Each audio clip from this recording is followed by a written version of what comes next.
Hey guys, welcome back to my YouTube channel. So on today's video, I'm going to be teaching you the quick and easy way to make this beautiful and neat looking cultural bead.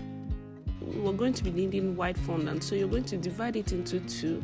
The small one will be for the hand beads and the bigger one will be for the beads for your neck. That's the neck beads. So I'm just going to separate them just to make sure that they are the exact size that I will need. Next thing we're going to be doing, let's knead it. I'm going to knead them together. So I'm just using normal fondant. If you would like to get my fondant recipe, I'm going to be leaving the link to purchase it down below. I use this fondant recipe for everything from molds to covering my cakes. It's just an amazing recipe. So it's available for sale. If you would like to purchase this, I'm going to be leaving it in the link below. Now to color the fondant, you're going to be needing two colors. Typically, I use two colors. I don't have every single color. So what I do is I always have red, yellow, and blue, because I feel like if you have those colors, you can always achieve any other color that you need. But luckily for me, I have orange. So what I'm going to be doing is I'm going to be adding a little red to the orange to make it coral, which is going to give it that very, very beautiful coral color that we need to make our traditional beads. So just in case you cannot get coral color or orange, what you can do is mix your orange with red and yellow and then add a little more red to give you the coral color. So after getting our fondant to be the exact color that we need, I'm just going to be putting a little Crisco or vegetable shortening on the table.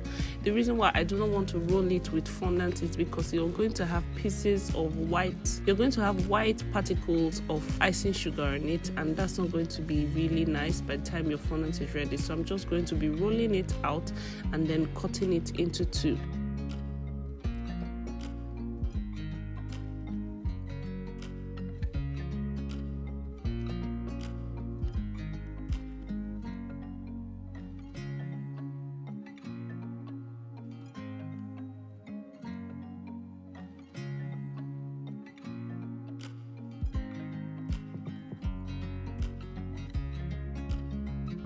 So I roll it out to the size that I will ideally want my beads to be. Just keep rolling, making sure it's straight. So this is long enough for the neck, so that's long enough for the hand, and the other one's long enough for the neck, so I can cut it into two portions now and then keep on rolling or separating. So this short one is for the hand and the long one is for the neck. So I'm just going to roll it out again on a flat and clean surface. Make sure that there are no lines. If you have lines on the table, it's going to show in your beads by the time it's ready, and you really do not want that. So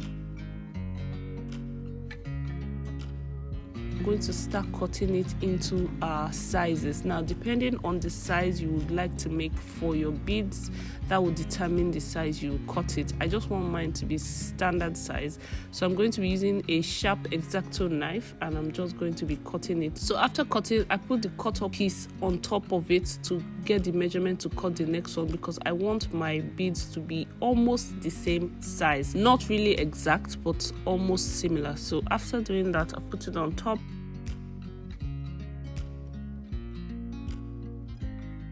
So I'm going to put it in my hand and then press it so that the edges, because you know we cut it up, so if I do not press the edges to make them neat, form them into the shape of the beads, they're not going to look so nice. So I'm going to roll it out a little bit, smoothing the edges so that it looks really similar to a bead. We do not want to use them like that, or else you're going to have those sharp edges that you get from the knife. So that's what I'm going to be doing to all of them, one at a time, and then we're done.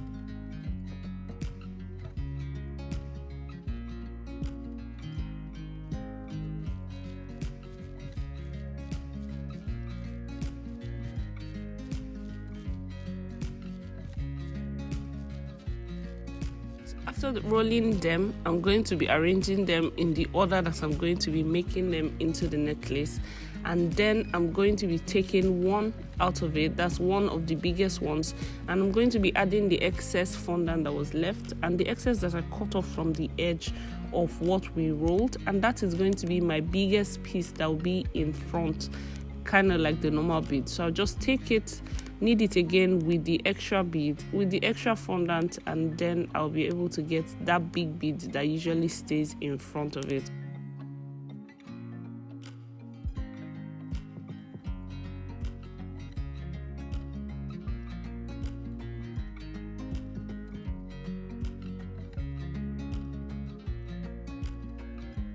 So if you want your fondant to have gold pieces, this is the time to make those tiny gold balls.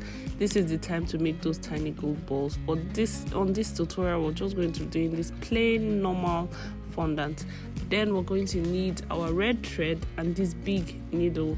The reason why you need your red thread is so that when you tie it up and place it on your cake, the color can blend into the color of the bead and it will look really nice. So we're going to be threading our needle now. So I double the thread and then thread it, because the single thread will be too small for it, and it's going to just, every time you try to lift the beads up, it's going to just come out. So it's better to double the thread and then thread the beads. And I'm going to be doing the hand beads first, so I'm just going to go around making sure that the biggest bead, which is the biggest one that's supposed to be in the middle, I put it in the middle so that it can be like a normal necklace or a hand bead when I tie it.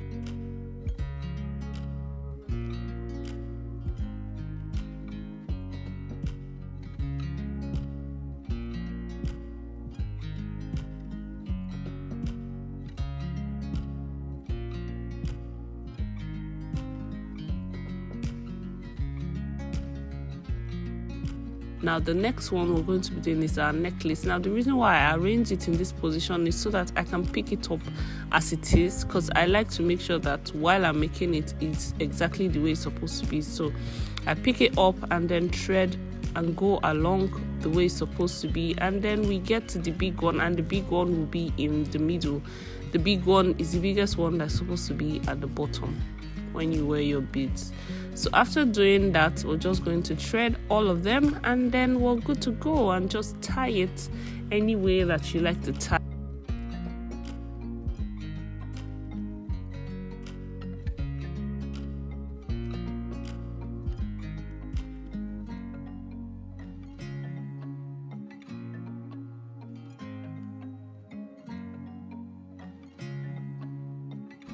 Traditional or cultural fondant beads is ready and good to go. This is a quick and easy step. This is how I do it all the time. It always doesn't take too long, less stressful, and it always looks really nice. Takes your cake to the next level. So if you like to know how to do more fondant decorations, please leave it in the comment section below. If you would like me to do more fondant decorations, please leave them in the comment section below. If you have been watching to this point and you haven't subscribed, please subscribe. We have a goal to get to 20,000 subscribers by the end of November. That's just before Vlogmas. So thank you guys so much for watching, guys. I truly love and appreciate every one of you, and I will see you guys in my next video. Bye guys.